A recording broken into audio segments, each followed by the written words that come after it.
What's up, everybody? Great2G here. Today we're going to be talking about one of the major systems in Diablo Immortal, and that is the gem system. And it's very, very different than any other Diablo game. Before we get started, though, remember to like, subscribe, and all that good stuff. Hit the notification bell if you're feeling up to it. And yeah, let's get straight into it now. All right, so gems. First of all, we'll talk about the different types of gems and that sort of thing. There's normal gems and legendary gems. And then within the normal gems, there's 3 different colors of gems, 3 different sockets. You'll find items, I believe every boots only comes with blue sockets. Every every belt comes with red sockets. I know it's more like pink, but this is considered it's a red socket. And then every gloves comes with a yellow socket.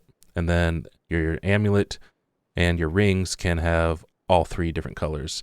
And okay, let me first talk about this though. You notice that a lot of these items, my normal items, don't have sockets. That's because I feel like sockets are going to be the hardest thing to find in the game. Like a good ring with 3 sockets. You can have 1 socket, you can have 2 sockets, you can have 3 sockets. I have 3 items that don't even have 1 socket. That's how hard it is to find these items. I got really lucky having 2 items with 3 sockets, but so far, I haven't really found any good rings or gloves with sockets on it. So these things are, as it is right now, way harder to come by than actual legendary items. Okay. Anyways, so for the red gems, we have 2 different colors, the pink and the red. And then you have like one that's for damage and one that's for defense. So for the red gems, we have a damage gem and then a life gem. For the yellow gems, we have offense rating, and then we have defense rating. For the blue gems, we have armor penetration and armor. All right, so I guess let's kind of move on to the legendary gems then. So legendary gems can be put on what are called your primary slots, your helmet, your chest, your shoulders, pants, and you have your 2 weapon slots. Okay, so yeah, you can put legendary gems in all these. It seems that every legendary is guaranteed to have a socket, so that's not a big deal.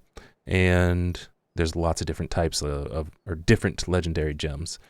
So if we look over here on the craft page, we have quite a few different legendary gems we can craft. And yeah, I guess we'll start getting into how you actually get these gems. We'll start off with the normal gems. So the normal gems you can buy them from this merchant over here. Lieutenant Fizria, the honor merchant, you can buy, but it's limited. They're actually really, really hard to farm these gems. So you can buy up to 3 per day of every different type of gem, and you can also buy only 1 echo crystal per day, which is what is required to rank up gems above rank 5. So you kind of want to start picking these up early. I mean, maybe not every day, but just every other day if you have a bit of extra honor points, pick up an echo crystal because you're going to need it later on. Other than that, yeah, just 3 of these per day that you can get from this vendor. The next source of normal gems is from the market. So the market isn't actually fully functional in the alpha right now, but gems, runes, legendary gems, skill stones are all supposed to be stuff that you can actually buy and trade. Let me go to the sell page here, for example, and they cost for I guess this one about 300. For rank 2, you can sell this for about 300 platinum, and you can adjust that price by plus or minus 20%. And let's see what a rank 1 gem sells for. A rank 1 for 100. And again, you can adjust that by plus or minus 20%. So that's for normal gems. And we're supposed to be able to sell legendary gems as well. All the ones I've gotten so far have been account bound, so I think it's only legendary because I've got all the legendary gems I've gotten have been from legendary crests. So I think only random drop legendary gems can be sold, which I have not gotten any random drop legendary gems yet. I'm assuming those will probably be like at least 1,000 plus diamonds to sell or buy. Anyway, the third source of normal gems is from random dungeons, also bounties. You do get, I believe, 1 legendary gem Well, okay. The third source that you can actually farm is random dungeons. You do also get normal gems from bounties. I think you get 1 gem per day from your bounty rewards, and from your battle pass. You can get normal gems, quite a few normal gems in your battle pass rewards.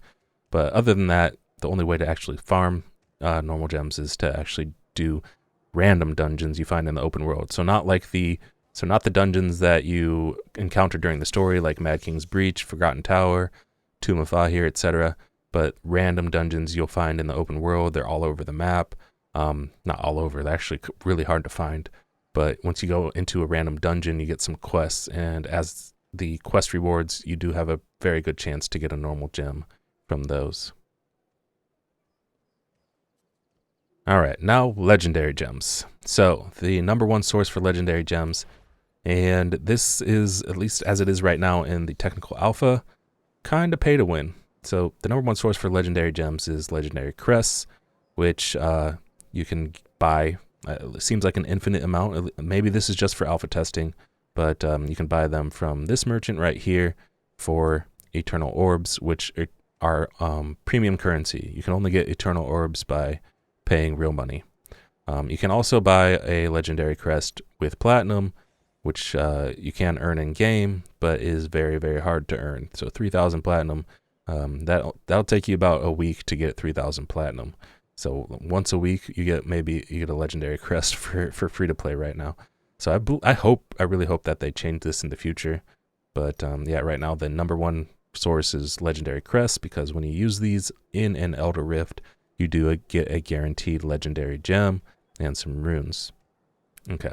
Other than that, okay, when you're using legendary crests, or any crests rather, when you're using crests in an Elder Rift, you get this currency that is called Fading Ember. 10 Fading Ember per crest. And then you have this Fading Ember trader over here. And here's the thing though.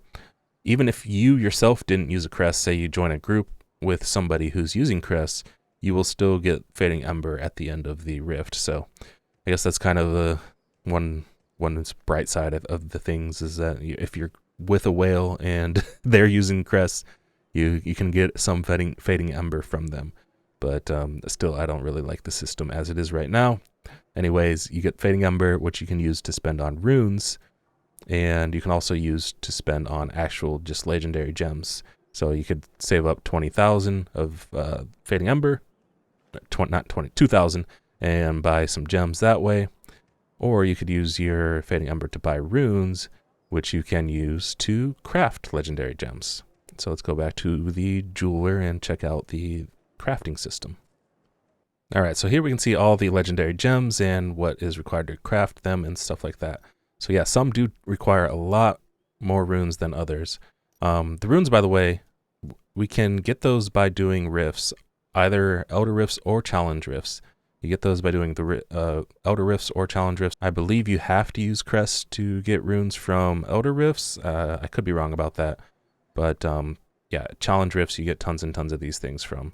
Okay, so you can see that there's some that require like just a few, like 90 and 15. So I could go ahead and craft one of these right now. Some require 600.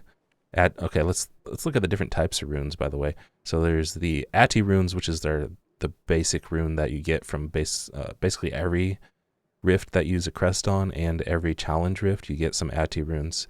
And basically all the other runes are kind of random for the most part. I mean, there's specific ways you can get them. You can also buy them with the Fading Ember and that sort of thing, but Ati runes are like the base that you require for basically every gem. So yeah, some require up to 600, some require 150, 200, and some require only like 90, but require 15 of a different specific type of rune. And the runes all have different rarities as well and different costs. So back at the Fading Ember vendor, some of these runes cost like 200, some cost 500, some cost actually 1,500. And then you can see here also there's an option to basically only use the basic runes to get a random legendary gem. But notice here it costs also 3,000 platinum. And remember back when we were talking about buying the legendary crests, well, you can buy a legendary crest which also guarantees you a legendary gem for 3,000 platinum, and you don't have to use your runes. So I feel like I would recommend not doing this, using your rune, or using 3,000 platinum and your runes just to get a random legendary gem, which probably is going to end up being like a Pain of Subjugation or something that's really cheap to craft. So yeah, definitely would not. I would recommend not doing that and just saving up your runes and crafting the specific gems that you really want to have, because there's a lot of gems that are very specific for very different types, different classes, and you might just get one that just is completely useless for your class. And then, as we mentioned earlier, you will be also allowed to use platinum to buy legendary gems on the market. No idea how much they will cost.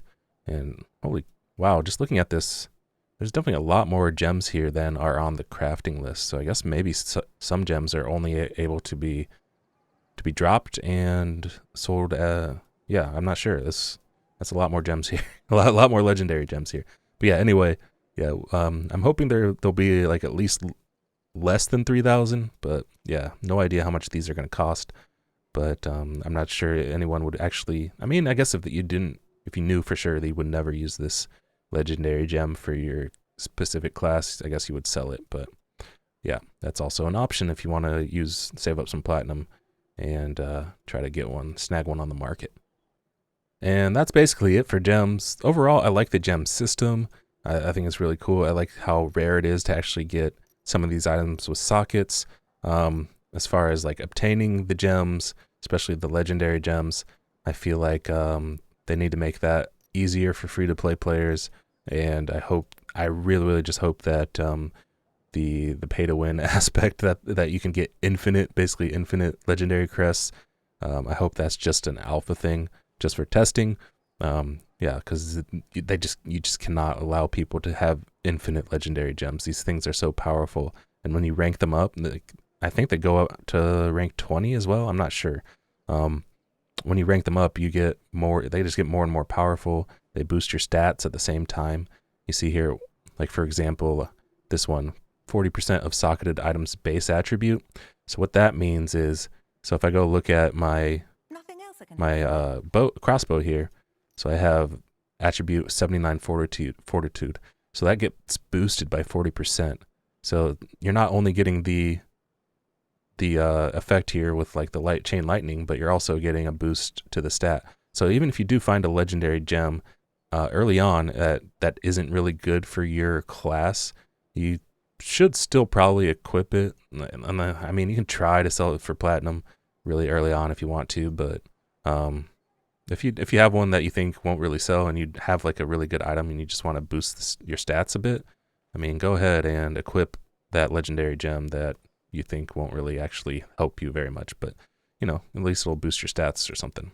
Anyway, yeah, that's it for the gems video. Hopefully I explained everything pretty well. Yeah, it's kind of complicated in a way, but it's you'll get used to it. Anyway, thanks so much for watching, everybody. Follow me on twitch.tv/greg2g and twitter.com/greg2g. And we'll see you guys next time in the next video. Peace out. Have a good one. And GG's.